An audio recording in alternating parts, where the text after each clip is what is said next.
if you're not having a solution that has access to the real knowledge sources, there is no grounding, then these models won't produce you truth or won't produce you answers. They will produce you something which is very convincing, but I think from the perspective of the classical definition of it, when there is a very convincing argument without respect to the truth, that is called bullshit.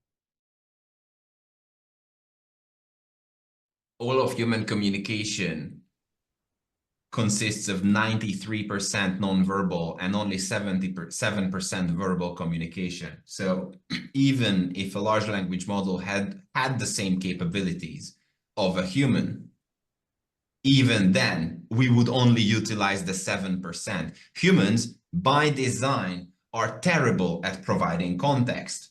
And that means that if you are trying to establish a productive workflow with a large language model without providing context, then you will just use your default communication style. You're only communicating at 7% efficiency. So you need to get the context from somewhere else, which is, why, as Levente calls it, groundwork and the foundation is really, really important. Because even when I talk to my colleagues, there is a whole lot of subtext that we don't need to talk about, because we both understand the social, the economical, and the legal relationships we have with each other. And the other thing that's why I think that's really important is that I really love Andrej Karpathy's argument about hallucination, which says that, hallucination is a big problem, but large language models are basically hallucination machines. Their job is to hallucinate. We're only upset if they're hallucinating the wrong thing. So our job, our responsibility is to make sure that they are equipped all the necessary information to hallucinate the right things.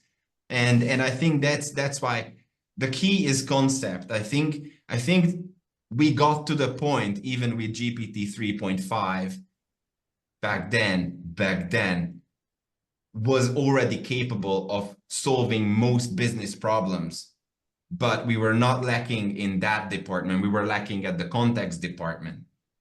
And I think that's why it's really important. The interesting thing is that delivering a solution is easy. Trusting a solution is hard.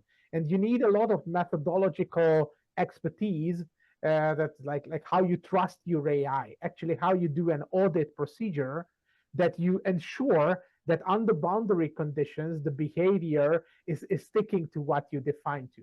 So it's a funny story that it used to be 80% building and 20% validation. Now it's the other way around, 20% building and 80% validation.